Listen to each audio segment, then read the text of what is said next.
He always believed that their love was strong and their marriage honest. But in the last moments of her life, his wife confessed that she had been hiding secrets all her life. The year was 1955, and the world was divided by color. The United States still clung tightly to the chains of racial segregation. Jim Crow laws dictated where a black man could walk, eat, sit, or even look. Interracial relationships were not just frowned upon, they were dangerous. A black man caught in the wrong place with a white woman could be beaten, imprisoned, or worse. The South was particularly cruel in its enforcement of these unspoken rules, but the North, though less brutal, was still no haven. Marcus Johnson learned these lessons young. Born into poverty in a small southern town, he had spent his life watching men like his father struggle under the weight of a system designed to keep them down. His father had been a factory worker, his mother, a tired woman who spent more time scrubbing floors in white homes than in her own. Marcus had worked from the time he could walk, fixing cars alongside his uncle, learning the way engines breathed and groaned under the weight of labor. By the time he turned 18, he had become a mechanic in a small auto shop, one of the few jobs where a black man could earn an honest living without serving a white boss face to face. Marcus was tall and lean, his skin dark as polished mahogany. He had a quiet confidence that unnerved white men and intrigued white women, a dangerous combination in the world he lived in. But Marcus had never been foolish enough to entertain such dangers. He had seen what happened to black boys who let their eyes linger too long on white skin. That was until Emily Hargrove. Emily had never known poverty. Born into a prominent white family, she had spent her childhood in silk dresses and expensive shoes, her days structured by etiquette lessons and social events designed to mold her into the perfect Southern wife. Her father, Robert Hargrove, was a man of influence, a businessman whose wealth came not just from investments, but from the power he held over others. He believed in bloodlines, in purity, in the superiority of those who shared his complexion. But Emily had never felt at home in her father's world. She had grown up suffocating under the weight of expectations she did not wish to meet. She was supposed to be quiet, obedient, and demure. Instead, she was curious, restless, always searching for something beyond the perfect life laid out for her. The night she met Marcus, she was 18 years old. The summer heat clung to her skin as she slipped into a dress she had been told was too bold, too revealing.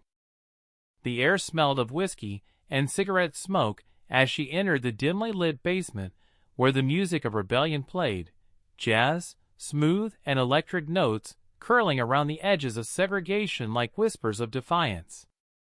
The party was one of the few places where color lines blurred. Young people, black, white, and everything in between, came together in secret, sharing drinks, laughter, and glances that could never be exchanged in daylight. It was there that Marcus first saw her.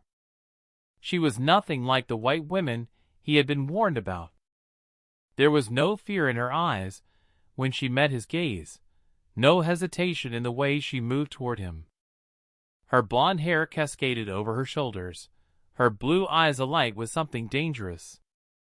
Curiosity, excitement, defiance. She asked his name. He hesitated. She smiled, and suddenly Marcus found himself speaking, his voice low and careful, as if testing the air between them. They talked for hours, their words slipping into the space between them with ease. She was fascinated by the world he came from, the way he spoke, the way he thought.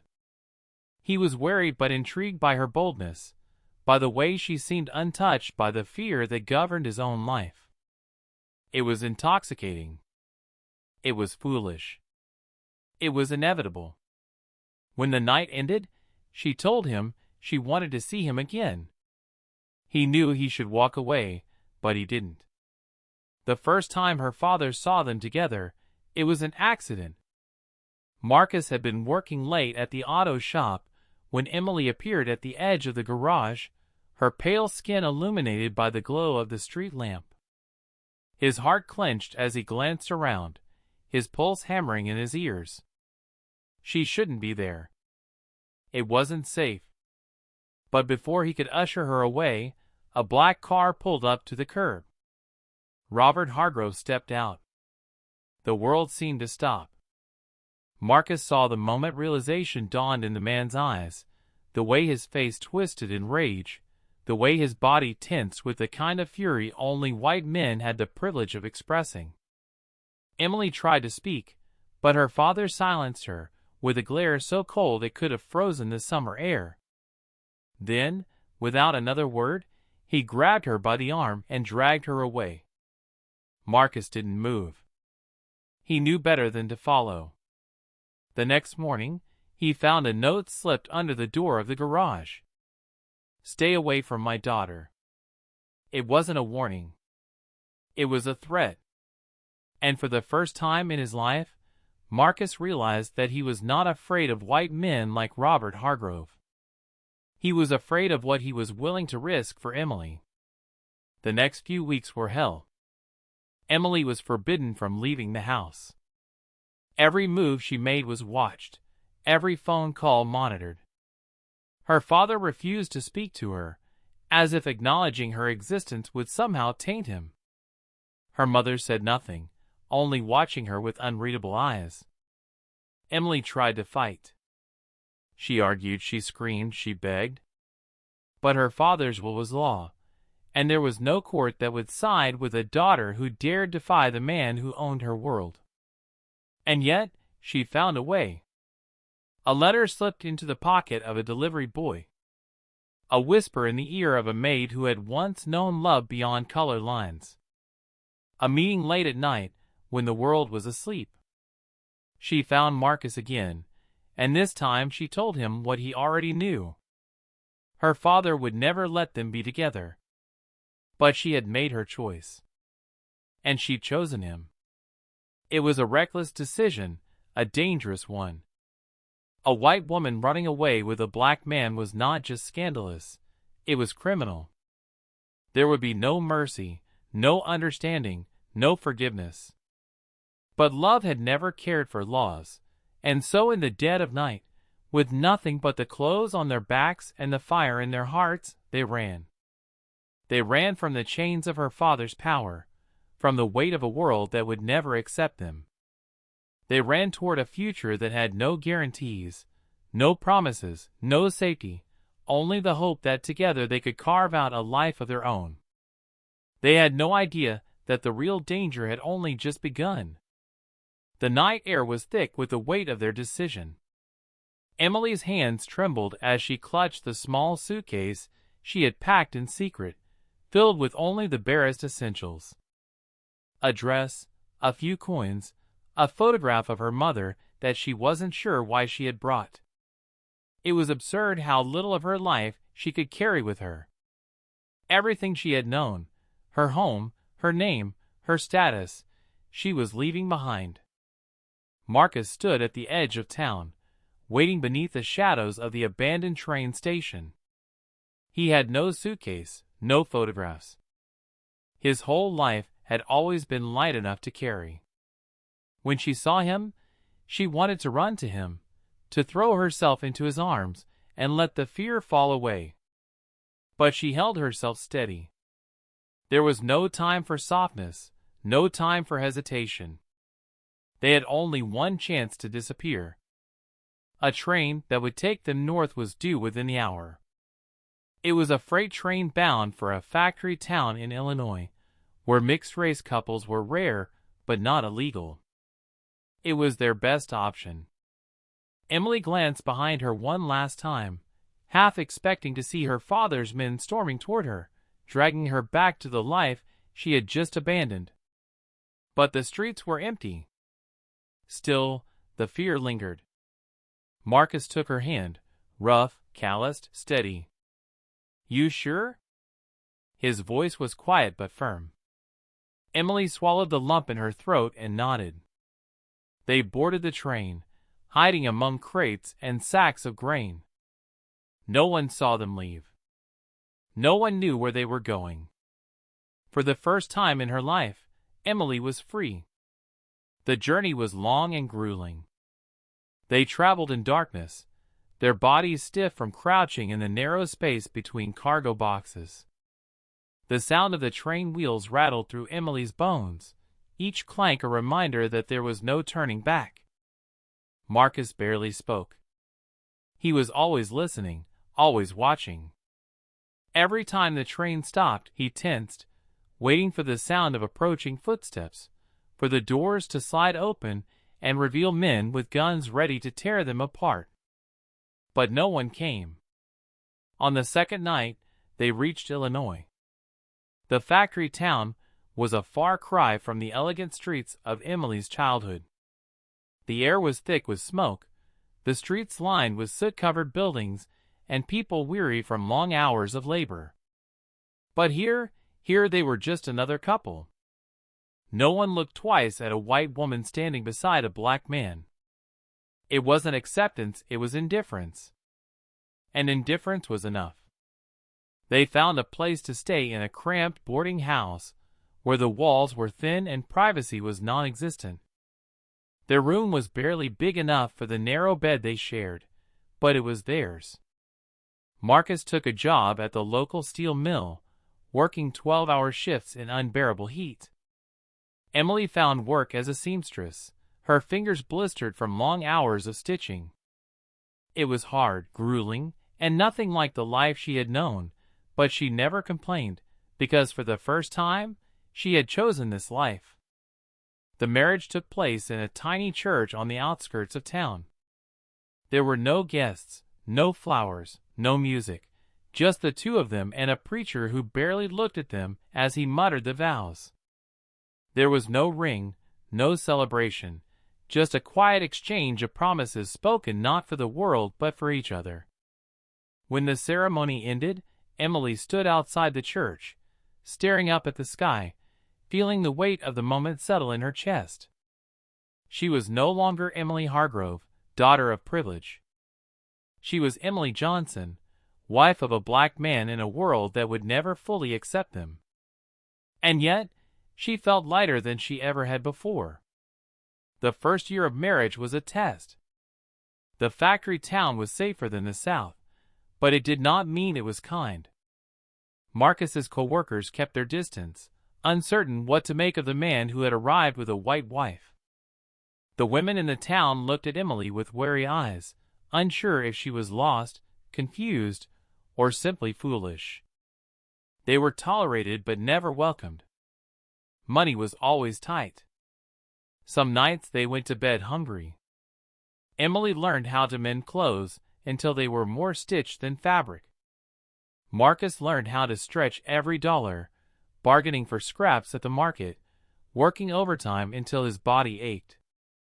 But they endured, because love had carried them this far. And yet, love did not erase fear. Emily's father had not forgotten her. Letters arrived at the boarding house, each one colder than the last. The first was a demand. Come home now. The second was a warning. You don't understand what you've done. The third was a threat. You will regret this. Emily burned them all, but the fear lingered. Her father was not a man who accepted defeat. One day, he would find her.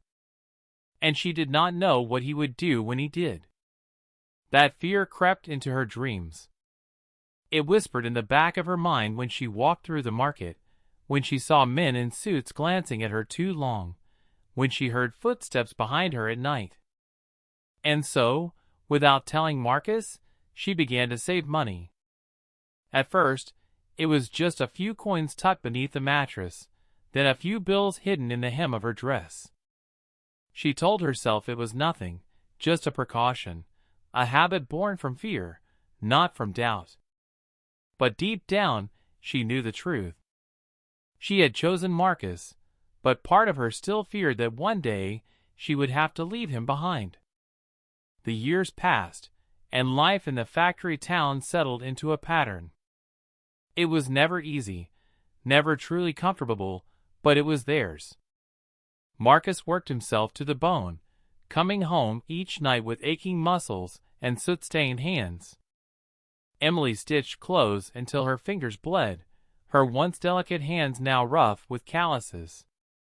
They built a life together, piece by fragile piece. And then the first child came. Emily had never been more terrified. She had expected joy, had imagined the moment she would place their newborn in Marcus's arms and feel the warmth of their family growing.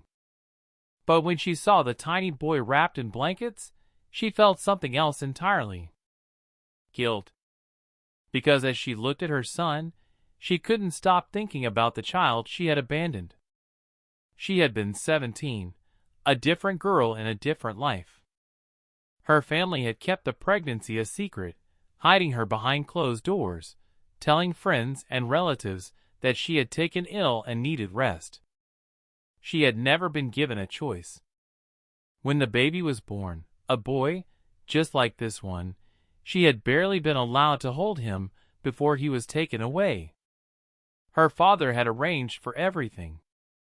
A quiet adoption, a discreet payment to ensure there would be no records, no connection to the Hargrove name. Emily had cried for weeks, but in time, she had learned to silence the ache.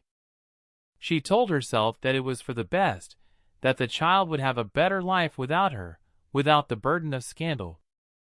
And then she had met Marcus, and she had buried that past beneath a new life, a new love. But now, holding her newborn son in her arms, the past clawed its way back. She had another child out there, a son who had been lost before he even had a chance to know her. She never told Marcus. She couldn't. The weight of that secret settled into her bones, a quiet gnawing guilt that never fully left her. Their son, Elijah, grew fast, his skin a rich blend of his parents' colors, his eyes sharp like his father's, his smile soft like his mother's.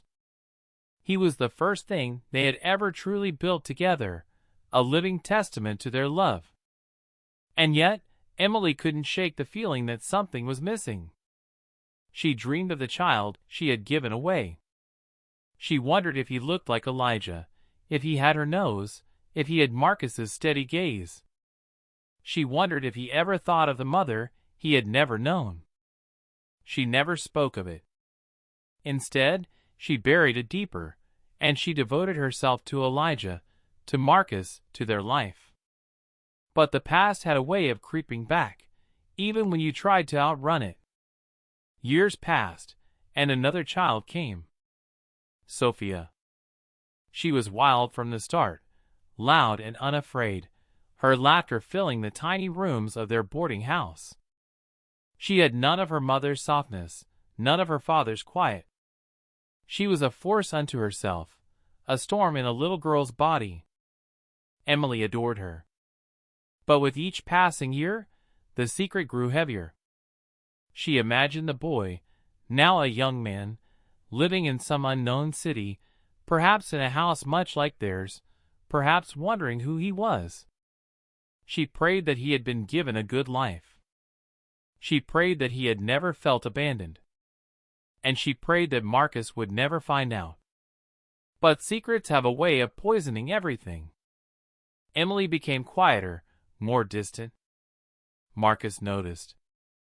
At first, he thought it was exhaustion. Parenthood was hard. Their life was not an easy one. But then he saw it. The way she would stare off into the distance, lost in thought, the way she would hesitate before answering questions about her past, the way she flinched whenever adoption was mentioned, even in passing. Marcus was not a man who pried.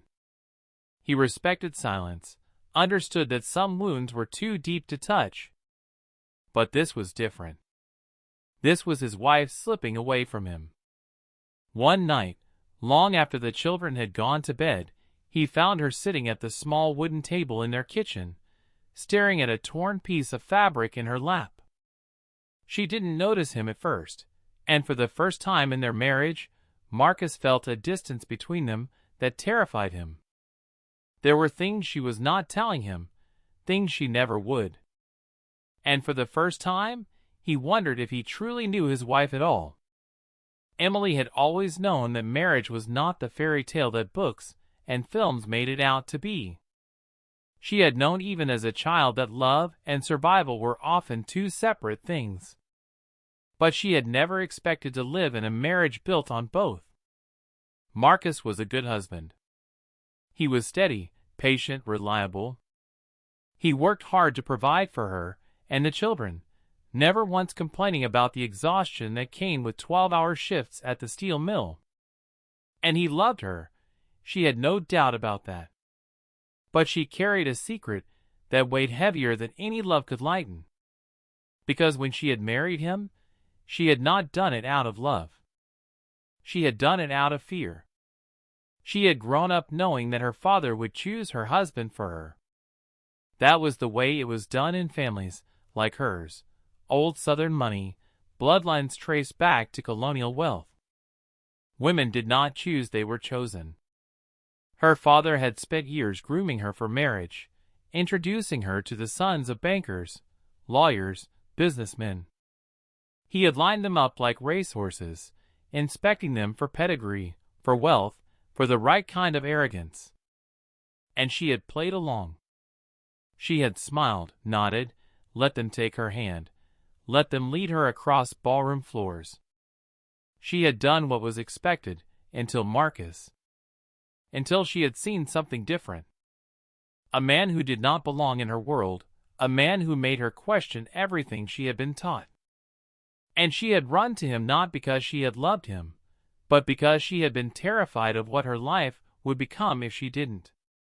The realization sickened her, because now, after all these years, she did love him. She loved the way he kissed her forehead before leaving for work each morning. She loved the way he rocked their children to sleep at night, humming low and deep like the rumbling of the earth itself. She loved the way he never raised his voice, even when he was angry. She loved the way he made her feel safe. And yet, she had never told him the truth. That when she had married him, it had not been a choice of the heart. It had been a choice of survival. She told herself it did not matter, that love had come in time, that it made no difference how their story had begun so long as it had led them here. But then came the whispers, not from Marcus, but from the world around them. From the women in the market, who still looked at her as though she had lost her mind. From the men who sneered when Marcus passed them in the street. From the children who asked questions she didn't know how to answer. Mama, why do some people look at Daddy like he don't belong? Mama, why do the other kids say I'm different? Mama, why don't Grandpa ever visit? And she had no answers. Because the truth was ugly. The truth was that she had spent so many years trying to forget where she had come from that she had never stopped to think about what it meant for her children to live in the space between two worlds. And worst of all, she had never told Marcus. She had never told him that in those first months, when things were hardest, when she had been exhausted and scared, she had thought about leaving.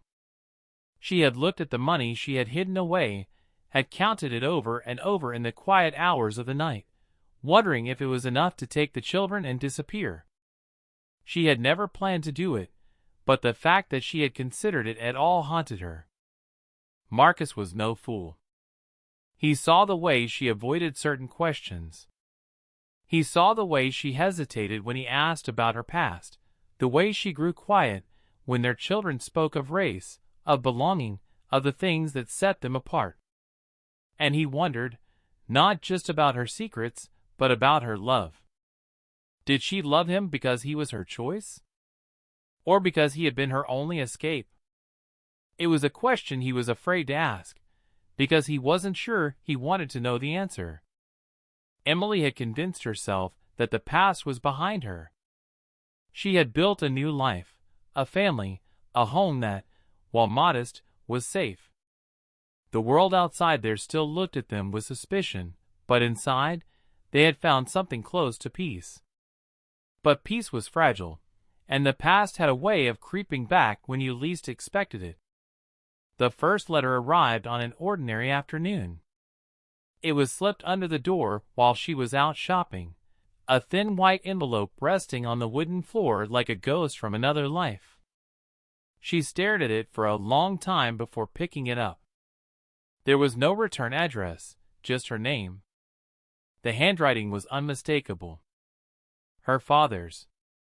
Her stomach twisted as she tore it open. The words inside were short, cold. "You do not understand what you have done." She felt sick. It had been years since she had last heard from him. After she had run away, he had sent letters demanding that she come home, then letters threatening her, then nothing. She had thought that meant he had given up. She had been wrong. For weeks, she waited for another letter, but none came. She tried to push it from her mind, but the weight of it settled in her like a stone. What did he mean? Was it just another attempt to control her, or was it something worse? She told herself not to worry. But then she saw the man. It was early evening. She had taken the children to the market, letting them chase each other between the stalls as she bartered for potatoes and fresh milk. And then she saw him. A white man in a suit, standing at the corner of the street. He wasn't doing anything. He wasn't talking to anyone. He was watching her. A chill ran through her. She told herself she was imagining things. But the next day, she saw him again. And the day after that. Always at a distance. Always watching. She didn't tell Marcus. She knew what he would say. "You're seeing things. You're worrying over nothing. Or worse. If it is your father, we need to face him." But she didn't want to face him. She just wanted him to stay in the past where he belonged. And then the second letter came. This one was different. It was not from her father, it was from someone she'd never expected to hear from again. "I know who you are." Her heart stopped. She read it again. The handwriting was unfamiliar, the message vague, but she knew. Someone had found out about her first child, about the son she had abandoned all those years ago, a secret she had buried so deep it had nearly been forgotten. And now someone knew. She felt the walls of her world begin to crack. For days, she said nothing. She barely slept, she barely ate. Marcus noticed. He asked her what was wrong. She told him it was nothing, but he knew better. And when he found the letter, crumpled and hidden at the bottom of her dresser drawer, she could see the shift in his eyes. A realization that there were things about her he had never known, and maybe, after all these years, he didn't know his wife at all. Emily had always known that the past would catch up to her one day. She had spent years convincing herself that the life she had built was separate from the one she had left behind, that the woman she had been, the privileged daughter of Robert Hargrove, a girl who had been too afraid to fight for her first child, the young bride who had run into Marcus's arms not out of love but out of desperation, had disappeared. But the truth was that woman had always been inside her, hiding in the corners of her mind, waiting for the moment when she would be forced to face everything she had buried. And now, as her body betrayed her, and the weight of time pressed down on her bones, she knew that moment had come. The sickness had started slow. A cough here, a dizzy spell there, nothing she had taken seriously. But then the pain began, a sharp, relentless ache in her chest that stole her breath, that made the simplest movements unbearable. Marcus noticed first. He watched her struggle to lift the iron pot from the stove, saw the way she winced when she thought no one was looking. At first, he said nothing. But one night, when she collapsed on the floor while folding laundry, he knew they could not ignore it any longer. The doctor came the next morning. He was a white man, middle-aged, his face unreadable as he pressed his fingers to Emily's wrist, listening to the rhythm of her pulse. He asked her questions, nodded at her answers, frowned at her silence. When he spoke, his voice was calm, too calm. She had seen that kind of calm before. The kind that softened bad news, that pretended kindness while offering no solutions. She was dying. It was her heart, he said, weak and failing. Nothing to be done. Marcus stood in silence, his hands clenched at his sides. Emily closed her eyes. She had expected fear, but all she felt was exhaustion. She had been running from so many things for so many years. Maybe it was time to stop. Marcus refused to accept it. He spent days searching for another doctor, another answer, another hope. But the answer was always the same. Her time was running out. And she knew, more than anything, that she could not leave this world without telling the truth. She had spent a lifetime keeping secrets. It was time to set them free. One evening, as the sun dipped below the rooftops, she asked Marcus to sit with her. He hesitated at first. There was something different in her voice, something final. He was afraid, not of her dying, but of what she was about to say. She told him everything. About the money she had hidden away, about how in the early years of their marriage she had doubted him, had doubted their life together, had feared that one day she would need to escape. She told him about her first child, the son she had abandoned, the life she had erased. She told him about her father, how even in death he had managed to haunt her, how she had never truly been free of him. And finally, she told him the worst truth of all. That she had not married him for love, that she had married him because she had been afraid, because he had been her escape, not her choice. Marcus sat in silence. She could not read his expression, could not tell if he felt anger or pain or nothing at all. She felt the tears slip down her cheeks, felt the weight of a lifetime's worth of guilt pressing against her chest. And then she told him the only thing she knew to be true. That despite everything, despite the lies, the secrets, the mistakes, she had come to love him truly, deeply, more than she had ever thought herself capable of. She loved him, and she hoped, in the end, that would be enough. The days blurred after that. Marcus said little. He took care of her. He held her when the pain was too much, wiped her forehead when the fever came, carried her to bed when her legs could no longer support her. But he did not tell her how he felt. She did not ask. She did not need to know. Because in the end, it did not matter. He was still there. And for her, that was enough. One night, as the cold crept through the house, and the weight of her body became too much to bear, she felt Marcus's arms around her. He whispered something so soft she barely heard it. And as she closed her eyes for the last time, she smiled, because she knew in that moment that he had forgiven her. Or maybe he hadn't. Maybe it didn't matter. Maybe love was not about perfection. Maybe it was about choosing to stay, even when it hurt, even when the past could never be undone, even when goodbye was the only thing left to say. The house was too quiet, the kind of quiet that settled into the walls, into the space between breaths, into the weight of a body that would never rise again. Emily was gone, and Marcus sat in the silence of their bedroom, staring at the empty space beside him, at the pillow that still held the faintest imprint of her head. For days, he had not moved it, as if by leaving it untouched, he could trick himself into believing she was still there.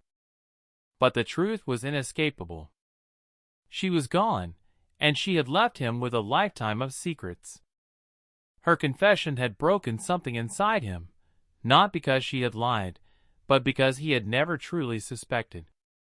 For all the years they had spent together, for all the moments they had shared, He had believed in her, believed that their love had always been real, that it had been built on trust, not necessity. And now he didn't know what to believe. Had their life been a lie? Had she ever really chosen him, or had he only ever been an escape, a refuge, a way out of a life she did not want? He had spent his whole life fighting to be seen as a man in a world that called him less than, that told him he was never enough. And now, even in the place he had called home, even in the arms of the woman he loved, he questioned whether he had ever truly belonged. The letters were still there, the ones from her father, yellowed with age, tucked away in the drawer where she had hidden them. The threats, the warnings. And then the last one, the one that had shattered her in those final weeks. I know who you are. A different handwriting. A different fear. She had never told him what it meant, but now he had to know. He opened the drawer, his fingers shaking as he pulled out the stack of old papers, unfolding them one by one. The last letter was brief. A single sentence. Your son is looking for you. Marcus froze. The room tilted. He read the words again, his breath catching in his throat. Their son, not Elijah, not Sophia. The one she had given away. The one he had never known existed. His hands tightened around the paper. There had been another child, another piece of her that she had kept from him, a son who had been out there, searching for answers. And now she was gone, and all that was left were questions that could never be answered. Marcus sat in the silence, staring at the letter, at the truth of a life he had never truly known. And for the first time since her death, he let himself grieve, not just for her, but for the life he had thought was real, a life he now realized had been filled with ghosts. The house felt different without her. It wasn't just the emptiness, the absence of her voice, the quiet rustling of her movements, the soft hum she made to herself in the kitchen. It was something deeper. The weight of all the things left unsaid. Marcus had spent decades believing he understood his wife, believing that the love they had built was real, unshakable. Now, in the days following her death, that belief was crumbling like sand slipping through his fingers. He sat at the kitchen table, the letter in front of him.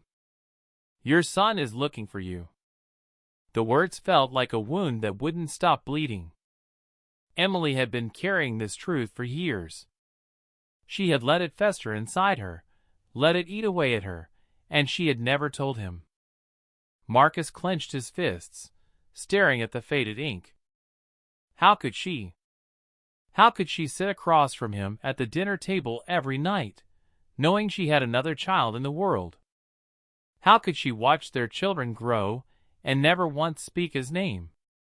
Had she planned to take the secret to the grave?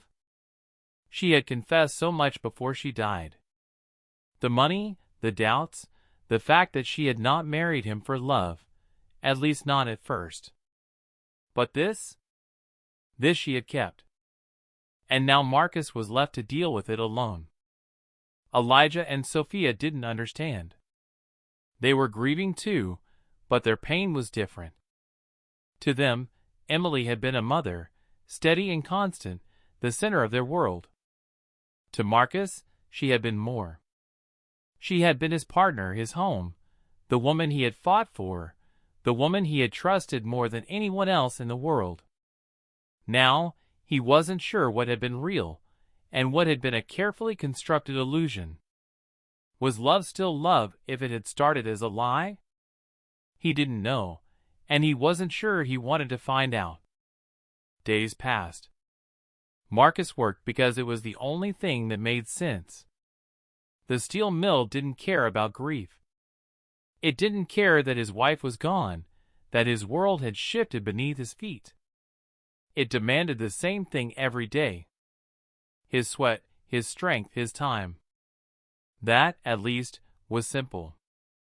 But nothing else was, not when he walked through the market and felt the weight of strangers' eyes on him, their silent questions hanging in the air, not when he lay in bed at night and reached for her out of habit, only to find the sheets cold and empty, and not when he opened the door and saw the letter waiting for him, taunting him with the truth he wasn't sure he was ready to face. One evening, after the children were asleep, he sat at the table and unfolded the letter again. There was no name, no address, just a single, brutal fact. A son out there, looking for answers. And Marcus was the only one left to give them. He wrestled with it for weeks. What good would it do to look for this boy? Who was this man now? What did he owe a stranger who had never been a part of their lives? But then another thought came. What if it had been Elijah? What if someone had taken his son from him, erased him, made him a secret? Wouldn't he want to know? Wouldn't he deserve to? And so, one morning before the sun had fully risen, Marcus left the house. He walked to the post office, the letter clenched in his hand. And for the first time since her death, he made a decision. He would find this boy. He would give him the truth that had been stolen from him, even if it hurt, even if it changed everything. Because the past had already taken too much, and Marcus wasn't going to let it take anything more.